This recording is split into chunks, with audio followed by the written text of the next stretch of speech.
No muy lejos del pueblo estonio de Letipe, en medio de un pintoresco prado, se erige un monumento.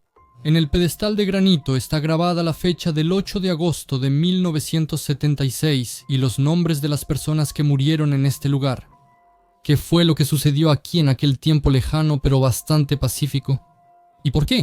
Después de ese incidente, los países bálticos literalmente se rebelaron, exigiendo al presidente de la KGB de la Unión de Repúblicas Socialistas Soviéticas, Yuri Andropov, que retirara de su territorio todos los puestos fronterizos.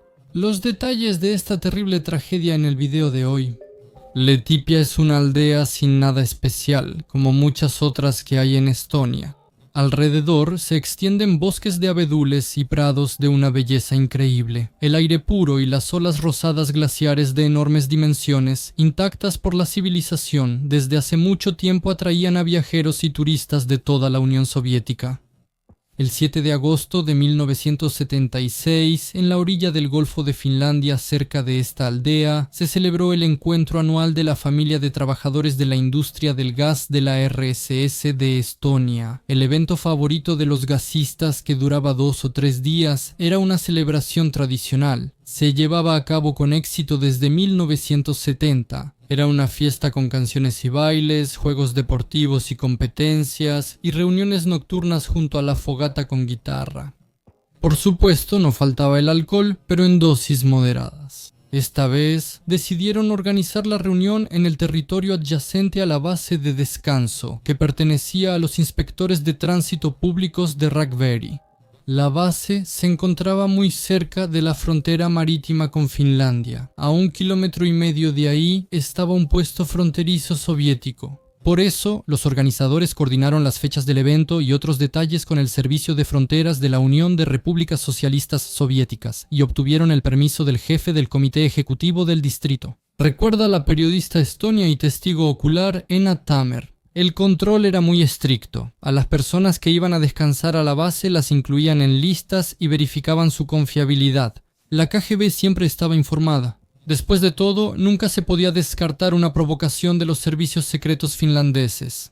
Cada uno de los que llegaban firmaba un acuerdo de confidencialidad. Se asignó un gran terreno para la realización del Congreso. A los que descansaban se les prohibió salir de él. También solo se les permitió nadar en un solo lugar de la costa. La mayoría de los 344 turistas llegó al campamento y montó sus tiendas por la tarde. El 6 de agosto de 1976. El resto llegó por la mañana al día siguiente. El lugar era pintoresco, un extenso prado a orillas de la bahía. La hermosa naturaleza báltica y los cálidos días de verano prometían a los visitantes una fiesta maravillosa. Recuerda Taima Kivila, habitante del pueblo de Letipia.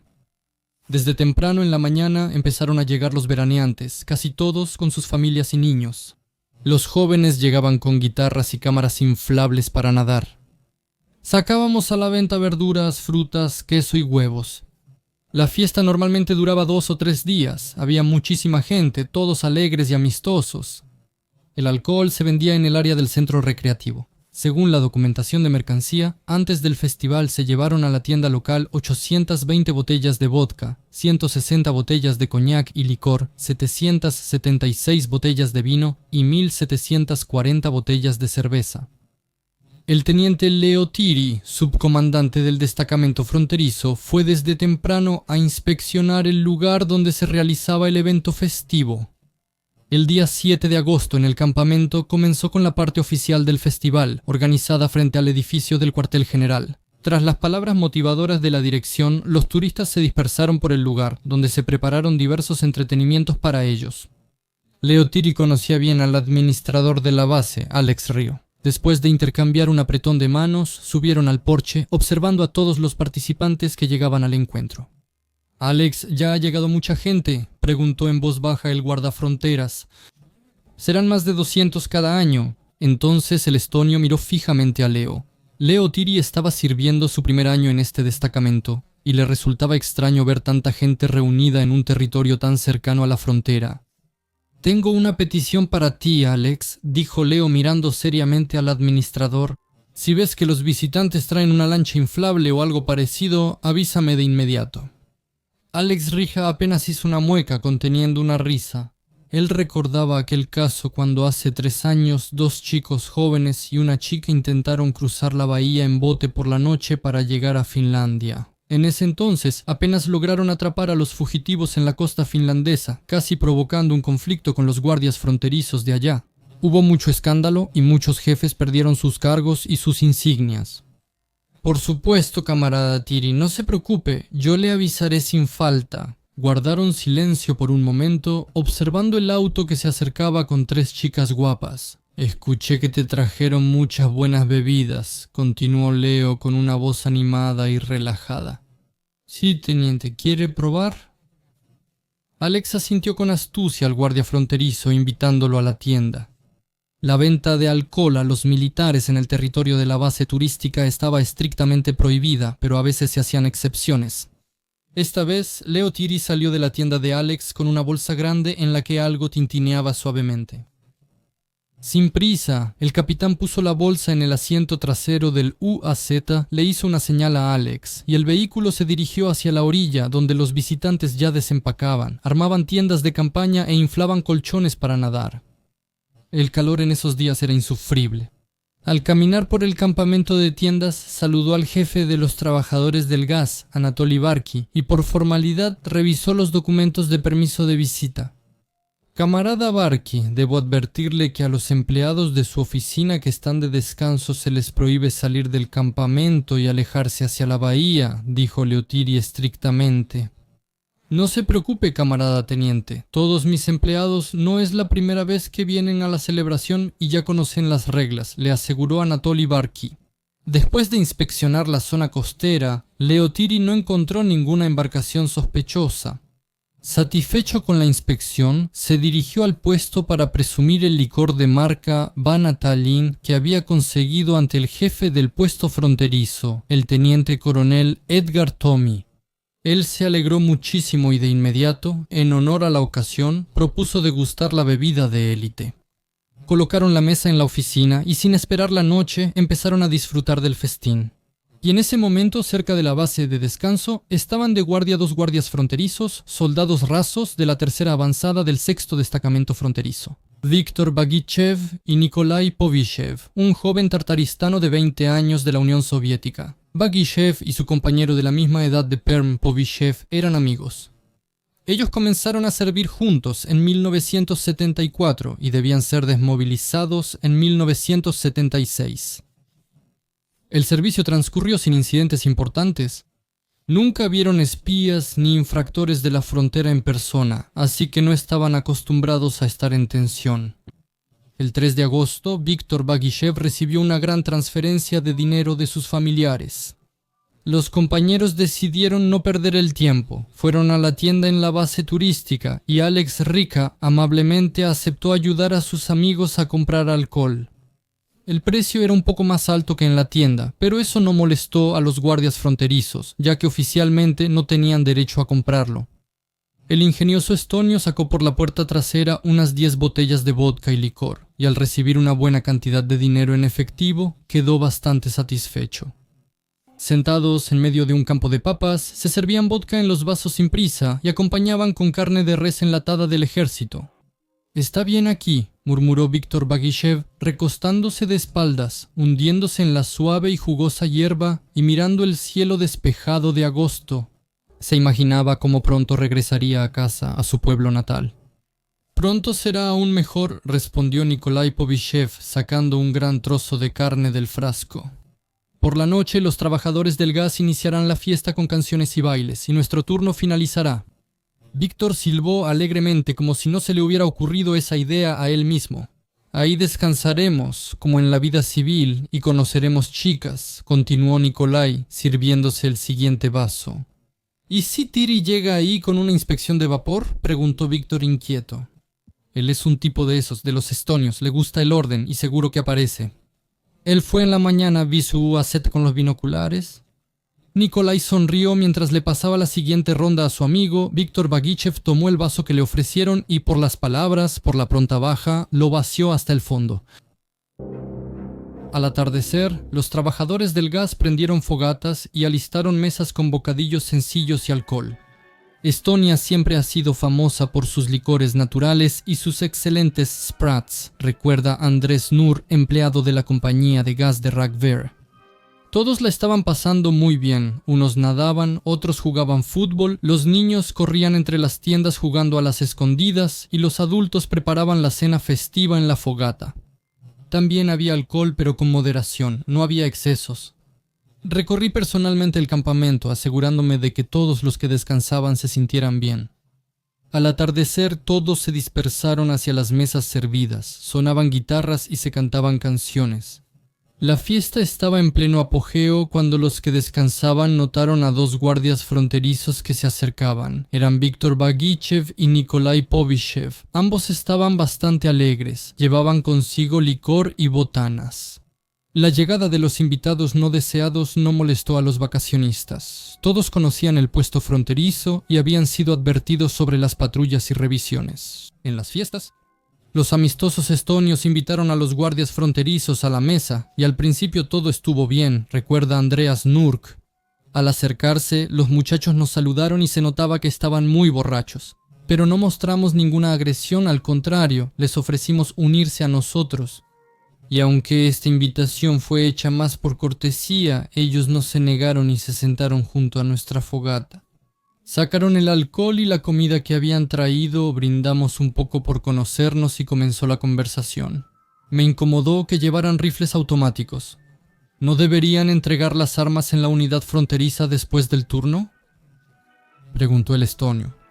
Bagichev lo miró con una sonrisa y dijo con voz insegura: nosotros los protegemos de cualquier saboteador. ¿Y si de repente empiezan a molestar a sus chicas? Y los dos soldados rieron a carcajadas. A las estonias presentes y a sus esposos no les pareció graciosa la broma. Anatoly Paz, de 24 años, que estaba sentado frente a Bagichev, se levantó, su rostro se sonrojó y sus ojos miraban sin miedo al bromista borracho. Podemos proteger a nuestras esposas sin su ayuda, si es necesario. Los guardias fronterizos no esperaban ese tono de los estonios, siempre tranquilos y equilibrados. Ambos se levantaron y caminaron lentamente hacia Anatoly. Él se preparó para defenderse. Se avecinaba un conflicto y para evitarlo, la esposa de Anatoly, Karin Paz, se interpuso entre ellos y sonrió a los soldados fruncidos el ceño, ocultando mal su preocupación. Chicos, no peleemos. Ustedes están de servicio y nosotros descansando, así que no nos molestemos. Karin esperaba que los guardias fronterizos la entendieran y se fueran, pero claramente tenían la intención de quedarse. Bagichev y Povishev esbozaron sonrisas borrachas y descaradas. «Eso es, bien hecho, ¿qué mujer tienes? ¿Entiende quién la protege?», soltó Bagichev. «Déjame besarte». Con estas palabras abrazó a Karin, que chilló, y empezó a besarla a la fuerza en los labios. En ese momento, Anatoly Paz se acercó corriendo a ellos y arrancó a su esposa de los brazos del grosero.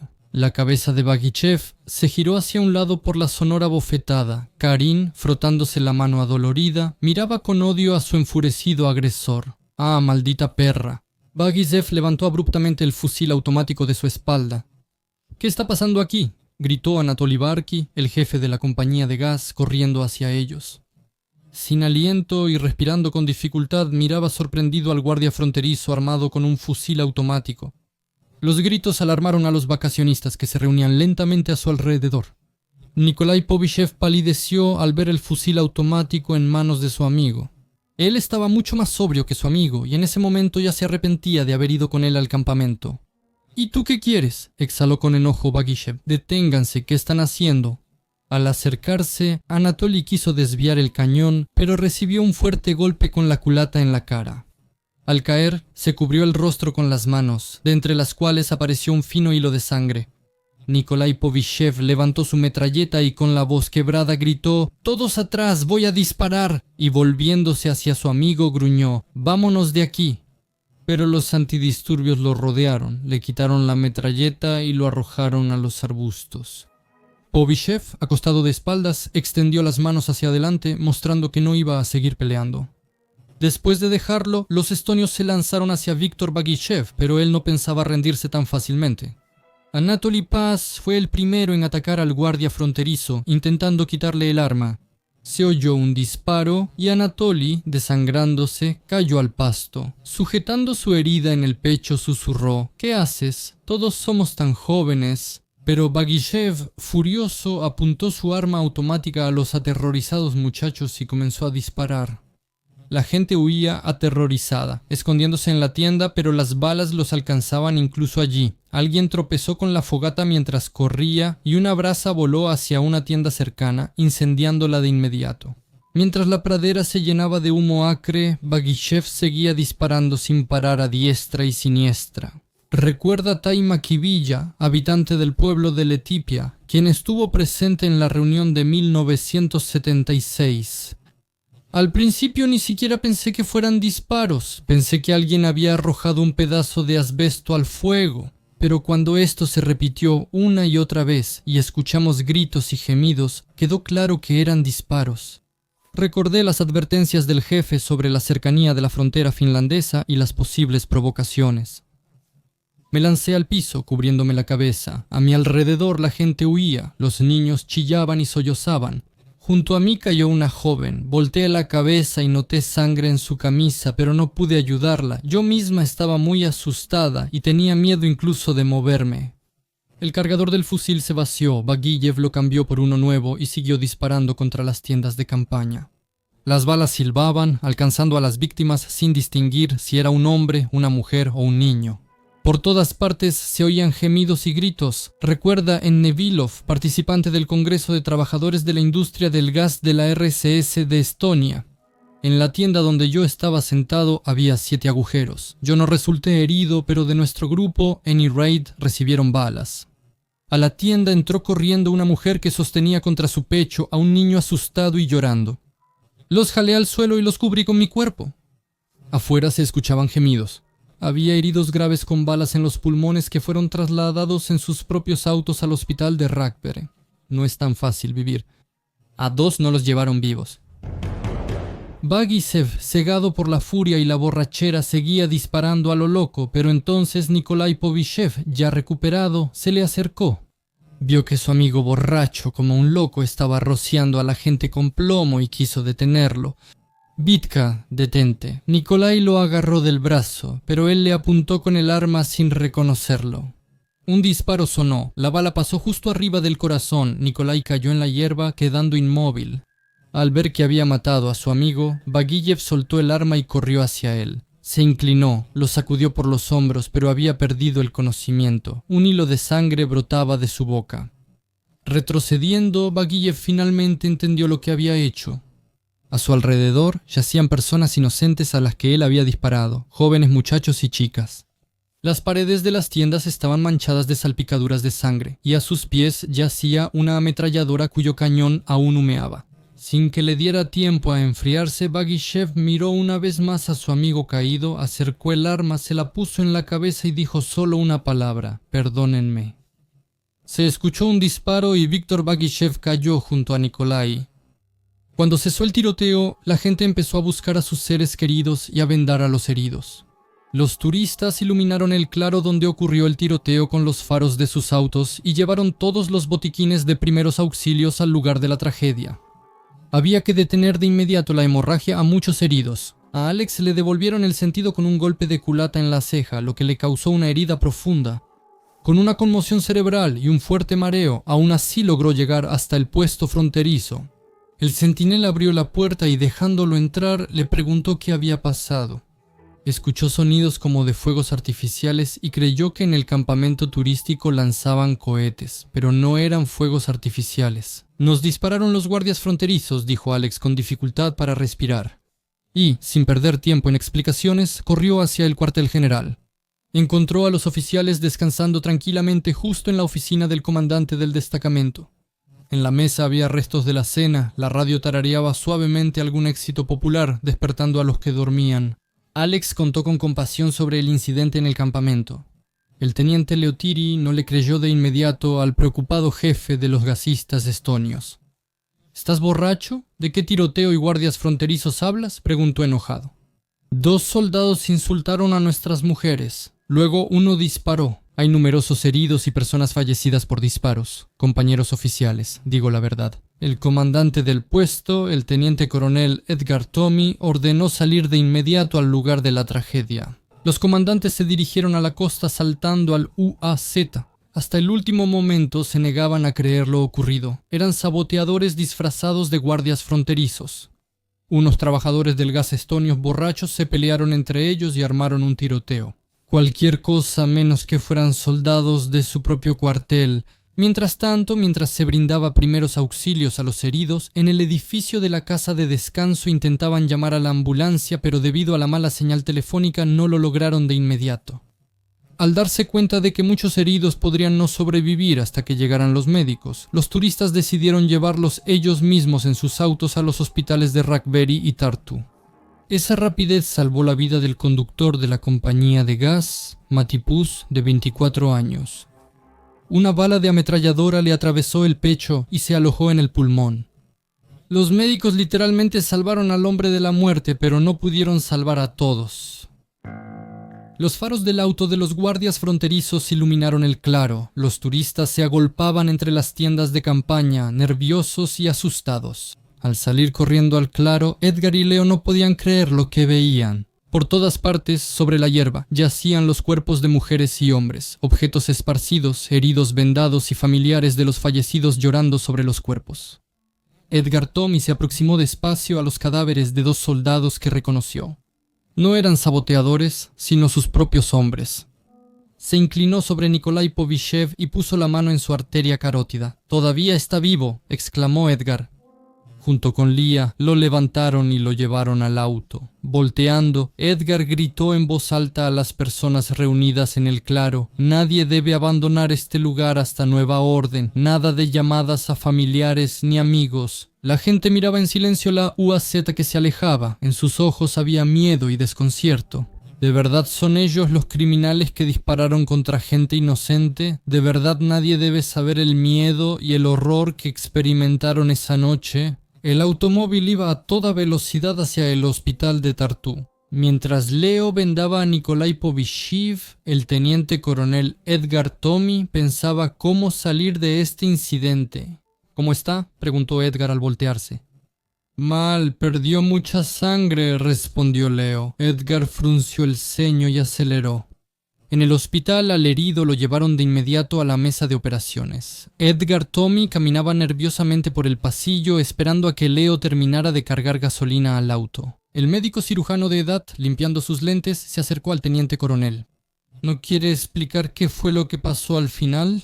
Esta noche ya nos traen a la 5ª persona con una herida de bala.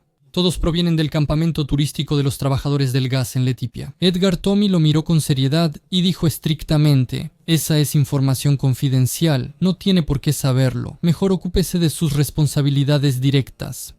«Pero ahí murió un chico de 16 años, Denis Nork. Conocí a sus padres, murió en la mesa de operaciones. ¿De qué es culpable él? ¿Quién y por qué organizó esta masacre?» Los que llegaron con él cuentan sobre 2 soldados de la frontera que dispararon con ametralladoras contra turistas pacíficos. Edgar no aguantó más y, acercándose al doctor, lo tomó por el pecho. «Mi consejo para usted es que no cometa un error. No se meta en asuntos que no le incumben». Él retiró las manos bruscamente y casi en susurros dijo: «Cuando el soldado esté en condiciones de hablar, llámeme de inmediato al destacamento». Tras despedir al médico, abandonó la sala con prisa. El capitán Leo lo aguardaba en la entrada. Ya en el coche, Edgar encendió un cigarro con nervios. «Escucha, Leo, al llegar a la unidad, informaré al cuartel general de lo ocurrido, y tú confirmarás mis palabras de ser necesario». Fue en defensa propia. Mientras mis soldados revisaban documentos, los trabajadores del gas ebrios los atacaron. Tuvieron que usar sus armas de reglamento. Como resultado, uno de ellos murió y el otro quedó gravemente herido. Pero los turistas no lo confirmarán. ¿Y cómo explicarán que los guardias fronterizos tengan heridas de bala de sus propias armas? Deja que los investigadores de la Fiscalía Militar lo expliquen. No querrás terminar en un tribunal militar por esto, ¿verdad? Leo miró atentamente al teniente coronel. Él estaba más serio que nunca. «El caso será clasificado y realmente espero que información extra no se filtre a los periódicos, ya que todos los participantes de la celebración firmaron un acuerdo de confidencialidad, ¿verdad?». Leo seguía en silencio, apretando con más fuerza el volante, y cuando el soldado despierte, le explicaré qué debe decir para que la culpa recaiga sobre los del gas. Leo guardó silencio todo el camino. Dejaron pasar el auto que llegó por el puesto de control, y el teniente coronel Tommy fue directo a la oficina, dispuesto a informar a sus superiores sobre el incidente en el campamento de los del gas. Incluso desde el pasillo escuchó el insistente timbre del teléfono. Al entrar corriendo, agarró el auricular y se quedó inmóvil, escuchando la voz agitada de alguien. Leo entró después y escuchó: «Pueden recoger el cuerpo mañana cuando les convenga». El teniente coronel tiró el auricular y se volteó. Su cara estaba pálida como la muerte, con ojos que parecían atravesar a Leo. «Murió en la mesa de operaciones», dijo Edgar Tommy con una voz mecánica. «Compañero». El teniente coronel Leo se irguió y levantó la barbilla, como si estuviera a punto de dar un informe oficial. «Solo diré lo que vi con mis propios ojos y no quiero participar en la manipulación de los hechos. Si recibo un castigo, que sea merecido, pero no voy a manchar el honor de un oficial». Edgar Tommy pareció despertar. Su mirada se volvió fría y penetrante. Su mano bajó lentamente hacia la funda y sacó su pistola de premio T.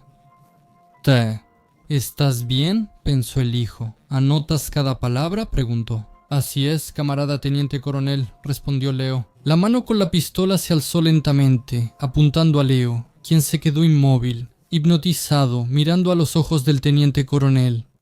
«¿Entiendes que no tengo otra opción y que no me presentaré ante el tribunal de fusilamiento?», murmuró Edgar en voz baja. La mano apretó la pistola hasta que los nudillos crujieron. Una gota grande de sudor rodó por la frente, los labios se apretaron y se escuchó un fuerte rechinar de dientes. «Yo tampoco», respondió Leo con calma. El teniente coronel alzó la mano repentinamente y se oyó un disparo. Leo, como en una niebla, observó al comandante caído. Él yacía de espaldas, con los brazos extendidos, y en su sien había un gran agujero rojo. Debajo de su cabeza, una mancha de sangre rojo oscuro se hacía cada vez más grande. El teniente Leotir se acercó al cadáver. Las piernas se le volvieron como de algodón y las manos le temblaban. Haciendo un esfuerzo, pasó por encima del cuerpo y tomando el teléfono marcó el número. «Informa el subcomandante del destacamento fronterizo. Número 3, teniente Leotir. Tenemos una emergencia». Su voz sonaba fuerte y firme. Al lugar del incidente voló de urgencia el mando militar desde Moscú y Leningrado. Previo a la llegada de la comisión y la investigación del incidente, se acordonó el campamento y se prohibió terminantemente a los turistas salir de él. La investigación del caso del tiroteo en la zona fronteriza fue puesta bajo el control personal del jefe de la KGB de la Unión de Repúblicas Socialistas Soviéticas, Yuri Andropov, que voló hacia la res de Estonia. El principal chequista soviético ordenó primero clasificar toda la información sobre la tragedia y sus responsables. Por eso no hubo ninguna publicación sobre el tiroteo cerca del pueblo de Letipilla en los periódicos soviéticos. De ello solo informaron las estaciones de radio occidentales, Svoboda y Voz de América. Pero los órganos de seguridad del Estado vigilaban estrictamente que los rumores sobre la tragedia no se difundieran entre la población. Las familias de los fallecidos recibieron del presupuesto una compensación de 150 rublos por cada persona que perdió la vida y el pago total de todos los servicios funerarios. En total, las víctimas de la masacre perpetrada por el guardia fronterizo Víctor Bajichev fueron 7 personas de entre 16 y 57 años, sin contar al propio tirador. Según diferentes fuentes, entre 14 y 18 personas resultaron heridas. Una ola de manifestaciones y protestas recorrió la RSS de Estonia. La gente exigía eliminar los puestos fronterizos y disolver al personal, pero todas fueron reprimidas duramente por la policía y el KGB de la Unión de Repúblicas Socialistas Soviéticas. El funeral de los 6 estonios que perdieron la vida se llevó a cabo bajo el control de la policía y los agentes de la KGB. Para evitar disturbios populares, se asignó un horario estrictamente determinado para las ceremonias fúnebres. Las autoridades soviéticas intentaron prohibir el paso de los cortejos fúnebres, pero se encontraron con una fuerte resistencia por parte de los familiares de los fallecidos y tuvieron que dar marcha atrás. Sin embargo, en la escuela donde estudiaba el fallecido Tinis Nurk se canceló la ceremonia de despedida, tradicional en caso de la muerte de un alumno. El padre de Tinis nunca pudo aceptar la dolorosa pérdida, cuenta Andrés Nurk, participante del Congreso de Trabajadores de la Industria del Gas de la RSS de Estonia. La muerte prematura de los jóvenes fue un duro golpe para sus seres queridos. Mi padre sufrió tanto por la muerte de su hijo menor que 10 años después falleció él mismo. En los documentos oficiales de la investigación, la tragedia de Estonia fue calificada como un conflicto doméstico con el uso de armas automáticas de servicio. Debido a la muerte de los principales implicados, su liderazgo fue castigado, el subcomandante del puesto número 3 fue despedido y el comandante principal del puesto no fue castigado, ya que esa misma noche se quitó la vida. El administrador de la base de descanso fue procesado penalmente por violar el reglamento de venta de alcohol a los militares. El responsable de la seguridad del Congreso, el subdirector de Glabgas de la Unión de Repúblicas Socialistas Soviéticas, el director de Glabgas de la Unión de Repúblicas Socialistas Soviéticas, Adapesur, recibió una sanción partidista, mientras que su superior, Vsevolod Gerasimov, y los líderes del distrito de Rakvere solo recibieron amonestaciones.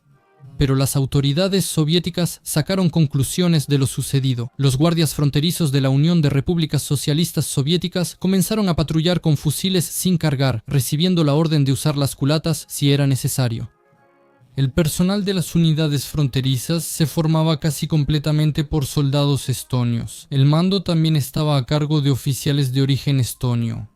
Se prohibió la venta de alcohol en los campamentos de verano, así como la realización de cualquier evento masivo en las zonas fronterizas.